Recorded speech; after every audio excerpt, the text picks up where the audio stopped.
আরে চলো বাড়ি থেকে এইগুলো ঠিক হচ্ছে না।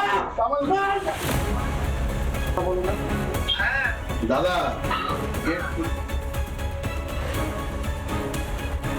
এই ব্যবসায়ীর কাছ থেকে চাঁদা চাওয়া হয়েছিল এবং সেটাকে তিনি চাঁদা বলতে অস্বীকার করছেন। তিনি বলছেন চাঁদার নামে তোলাবাজি করা হচ্ছিল। নগরের হত্যাকর্তা বিধাতা একমাত্র থেকে আগেও প্রচুরবার টাকা চেয়েছেন আর দৌড় গালিগালাজ ওনার নেতৃত্বেই তো সব হয়েছে। উনি নিজেকে প্রশাসনই মনে করেন এবং প্রশাসকের ভূমিকায় উনি শাস্তিও কাউকে দিতে পারেন, কাউকে লাইফ থ্রেটও দিতে পারেন। দাদা গেট খুলছিল না, এই ফোনটা কাটো কাকে ফোন করবি? আমার বউকেই তো ফোন ফোনটা কাটতে পর্যন্ত এটা দিয়েছি। ফোনটা কাটো। শঙ্কর রাউত তিনি এই যে এই তিনজন গুন্ডাকে কার্যত পাঠাই ব্যবসায়ীর বাড়িতে এবং সেই ব্যবসায়ীর বাড়িতে পাঠানোর পর ব্যবসায়ীর উপর চড়াও হয় তিনজন।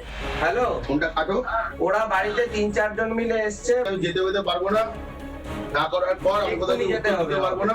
এবং প্রথমে যিনি ফোনটা শঙ্কর রাউতকে করছেন এই সিসিটিভি ফুটেজে দেখতে পাওয়া যাচ্ছে সেই অর্পণ দত্ত, তার সঙ্গে গতকাল সায়ন্তিকা ব্যানার্জি অর্থাৎ এমএলএ তিনি মূলত কিন্তু ছবি একটি পোস্ট করেন, একটি গ্রুপ ছবি পোস্ট করেন যেখানে এই অর্পণ দত্তকেও দেখতে পাওয়া যাচ্ছে।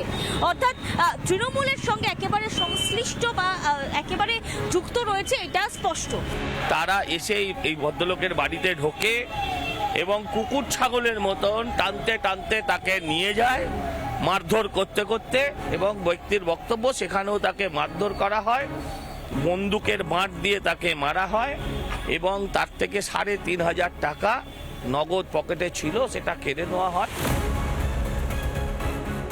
ব্যবসায়ীকে আশ্বাস দেওয়া হয়েছে গ্রেফতার হবে যারা যারা এই ঘটনার সঙ্গে যুক্ত আছে, কিন্তু এই ব্যবসায়ীর স্পষ্ট আশঙ্কা যে এই যে শঙ্কর রাউত যার নামে অভিযোগ করা হয়েছে তিনি কি আদপে গ্রেফতার হবেন, তার ডেরাতে নিয়ে গিয়ে শঙ্কর রাউতের একেবারে প্রেজেন্সে উপস্থিতি থেকে মারধর করা হলো, তিনি কি গ্রেফতার হবেন এই প্রশ্ন কিন্তু একেবারে খোদ এই ব্যবসায়ী এই হেনস্থার শিকার হওয়া এই ব্যবসায়ী কিন্তু ইতিমধ্যে তুলছে। তো ব্যবসায়ী ফোন করেন সজল ঘোষকে এবং আজকে সজল ঘোষ তিনি থানায় আসেন, থানায় এসে একেবারে উদ্যোগ নেন যাতে এফআইআর হয় এবং একই সঙ্গে আইনিভাবে কিন্তু প্রসেস এগোয়, আইনিভাবে গ্রেফতার হয় শঙ্কর রাউত সহ গতকাল যে তিনজনকে দেখা গিয়েছিল।